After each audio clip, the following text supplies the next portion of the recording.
Hello everyone, welcome to UTSA. My name is Alexia Cormier and I'm a graduate assistant. I work for the Office of Digital Learning under the Division of Academic Innovation. The goal of academic innovation is to support both faculty and students in online courses. Taking courses online requires all the skills necessary to be successful in traditional college courses. Plus, students need the self-motivation and discipline to be independent learners. Research shows that successful online students are, among other things, good readers, good organizers, and have good time management skills to help you get started. During this session, I will be sharing some best practices and tips for you to keep in mind when you are learning in virtual sessions.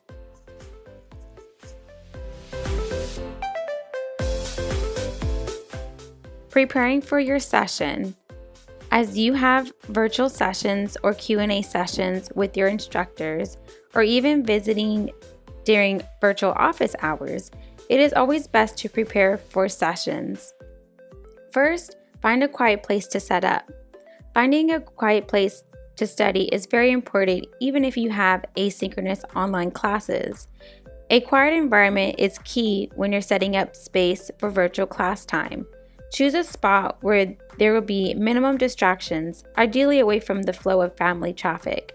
If you can set up your device at a desk, table, or countertop so that your hands are free to take notes and flip through class material. Using headphones will cut down on background noise. Next, use a hardwire internet connection, if available. If not available, use a Wi-Fi connection. If using Wi-Fi, try to be close to the router as possible. Next, close other programs. By closing other programs and streaming services on your computer, except from the browser you are using for your collaborate session. Next, keep your browser current. Only use up-to-date internet browsers that are supported by Blackboard Collaborate. Next, use supported mobile browsers. Use Safari on iOS devices and use Chrome on Android devices. Next, limit distractions. You can make it easier to focus on the meeting by turning off notifications, closing or minimizing running applications, and muting your smartphone. Next, avoid multitasking. You'll retain the discussion better if you refrain from replying to emails or text messages during the meeting and waiting to work on that PowerPoint presentation until after the meeting ends. Next, gather your materials. Just like ordinary class time, you'll want to be prepared to have all your materials ready for you during the virtual class or lecture before it begins. By gathering any books, notes, printouts, and binders that you may need to reference during the session. Make sure you have a pen and paper handy. If you will be sharing content during the meeting, make sure you have the files and/or links ready to go before the meeting begins. Finally, let your family members know you'll be having class at that time so they can be mindful of the volume and avoid distracting you.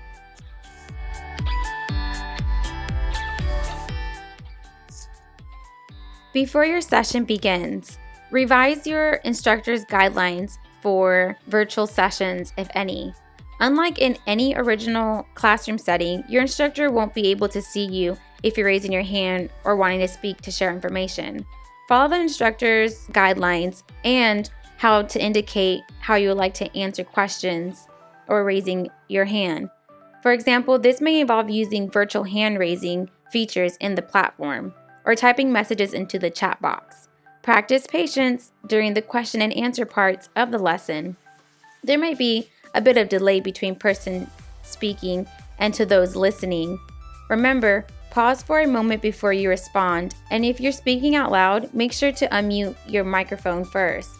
As long as your instructor gives you the okay, you can use the chat feature in your platform to ask questions, highlight interesting ideas, or agree with your classmates and sharing. It's not quite the same as being in a room together, but it can help you stay connected to your classmates while you're apart.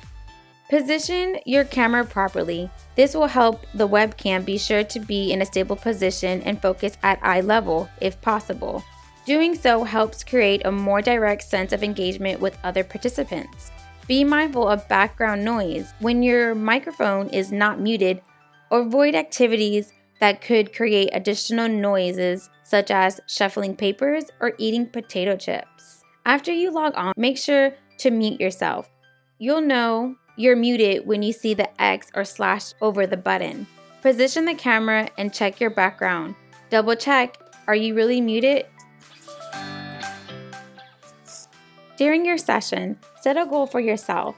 Being virtual learning time and a deliberate intentions leans extra purpose to your session and helps you focus on content at hand. Challenge yourself to learn one new thing from a classmate, ask one question, or share one piece of positive feedback. Practice active listening. It can be easy to get distracted when you're sitting alone in front of a device. Active listening strategies will help you maintain focus. To show that you're paying attention to the speaker, keep your eyes on the screen rather than looking around the room. Nod and smile and react when you're hearing, just the way you would in a classroom. Use a pen and paper to jot down main points and ideas of the lesson in bullet notes. This will push you to listen closely.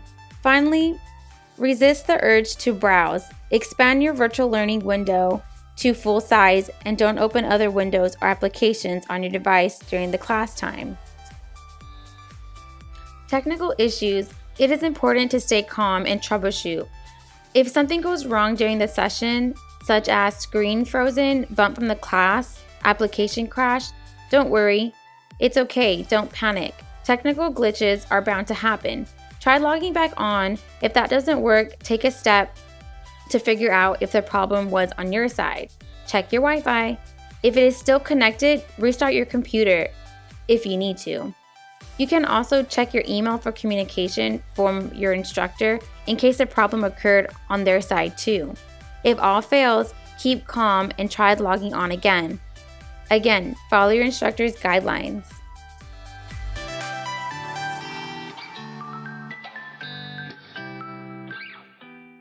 Learning resources. Students can check out the Student Learning Hub to help guide and support you through your remote learning journey.